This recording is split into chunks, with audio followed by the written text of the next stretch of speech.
Would you ever one day in the far future, because hopefully Shaw's will be on for 10, 20 more years, would you ever consider becoming, I mean, you live in LA, would you ever consider joining like the Real Housewives of Beverly Hills? Gosh, wow. I don't think I could. I don't think I could.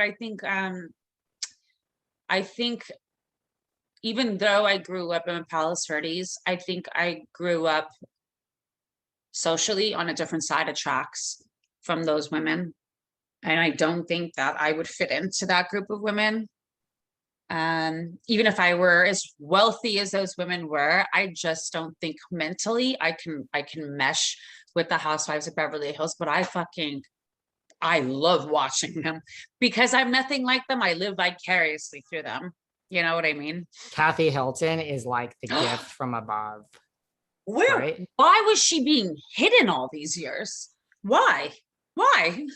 Because you talk about someone authentic, like it's all authentic. It's like real Oh, money when she's losing oh, her bag and she needs like it's oh. all just real. And that's what we love. I love her. I love her. The fans, the pillows, sweeping the floor with the barbecue grill scrub, just every single thing. And it's so real. It's not fake bullshit. Like, you know that she's this rich woman that's never seen, like, she's more royal than royalty.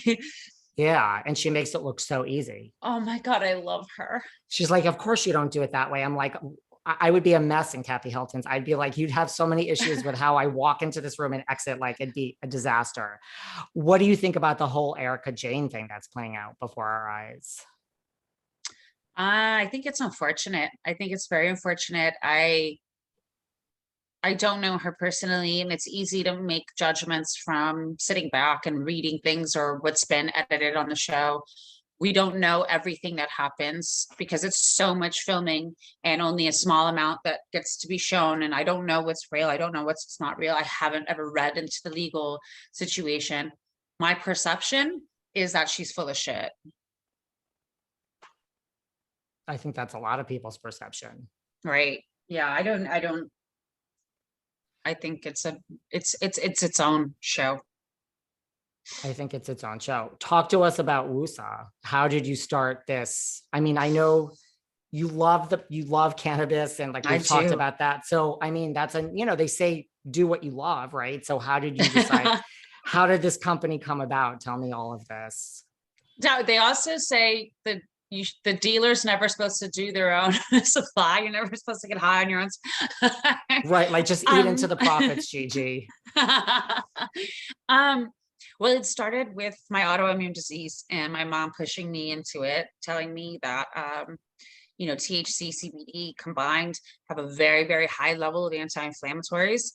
But I got clean many years ago, and it was 2005 I got clean.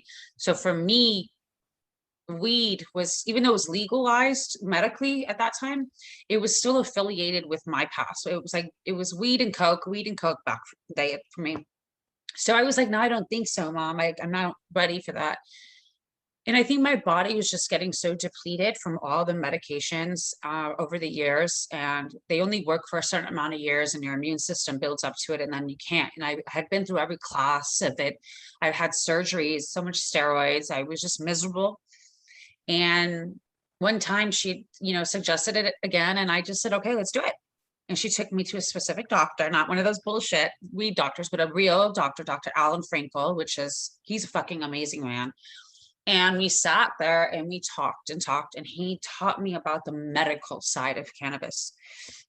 He gave me the introduction on how to start and he's like, don't be afraid. He's like, this and this. He goes, they're using cannabis to fight drug addiction, by the way. And I'm like, what?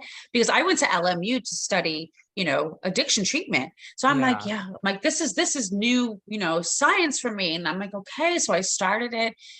And a year later, I was off my meds and I was fully functional and I had no inflammation in my body. And I'm like, that's it. I have to do something with this. So, because of the laws, everything started shifting. I was coming out with the THC line, and then the law shifted. So I couldn't do that. I had to be licensed as a grower or something to have my THC line. So I came out with CBD. And at that time, it was new. No one had really, it wasn't a big thing yet. And it was expensive because it was the real stuff. And my margin was not big. I wasn't profiting much, to be honest with you, because I was more worried that I'm proving to people that I have a good product for you guys. And there was a loss there because then everybody's babies, mamas, aunties, cousins, next door neighbor now has a CBD line, and 99.9% of them are fake. But it doesn't matter because it's a placebo effect, and people are going to go towards the cheaper product that they mentally think is working. So I took a little pause on CBD, and then I came across these amazing partners, and we partnered up, and I'm launching THC. So I'm now licensed, and I will be coming out with Woosah's THC line very soon this year. I'm really excited about that. That's exciting. Yeah, it's exciting. It took years, and it's fine. You know, it's fine. Like my own friend, or so-called friend Mike, when it started a CBD line. Well, he didn't start one. He's like, I think he's just the face of it, or as like a small honey. I started mine 100% owner. Right. Like maybe, I mean, this is shady. Like when Mike had his shoes, the shoe line or whatever that was. Remember that?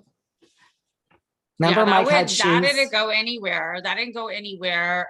He blamed El Chapo at that time for the traffic in Mexico for why his shoes didn't make it across the border in time.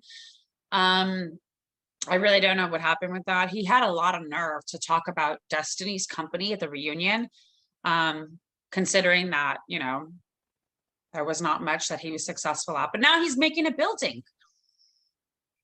And apparently that's going great. I couldn't even lie at the end. Oh my God. you're like trying to smile. No, your company is like I mean, you run a company. Like, what do you love best about like running a company? I mean, like, and what have you learned? It's hard, right? It's very hard. It's really hard. I think the hardest thing is putting to fruition what your thoughts are, and what your passion is, you know, because oftentimes for people like me, there's more loss than there is profit because there's too much passion and not enough business ethic. So I did realize that I can't do this alone, and that I do need to have help, and I do need partners, and I need people who are an expert in their craft. I know the vision, I know the medical side, I know the products I need to create and the strains and all that. But I need someone who can do like, okay, this is going to cost this, we're going to cut here, because I will put all my own and spend everything just to make it perfect for people. I'm like, well, you don't need to use 24 karat gold for the envelope. Like, really? Right. Your partners are like, okay, we need to make a profit on this next batch. Right. They're like, slow down. Right. Other than Rihanna, is there like one celebrity that comes to the top of your mind that you would love to try your own Woosah product with? Oh my God, I can't. I gotta say right now, I would love to sit down with Rihanna or Snoop Dogg and just smoke some Woosah together. Like, that would be like my dream to just sit with Riri and Uncle Snoop and we just burn it up. Oh, Uncle Snoop would be. I once was somewhere and this big van pulled up in New York, and it was like, I'm like, who the hell's in this van? Out gets, you know, a whole entourage and Snoop, and like it's like the stereotype of like literally like the smell and the smoke. Like, yes. I wasn't anywhere near this van. I was like across. I was like, you can smell this from here.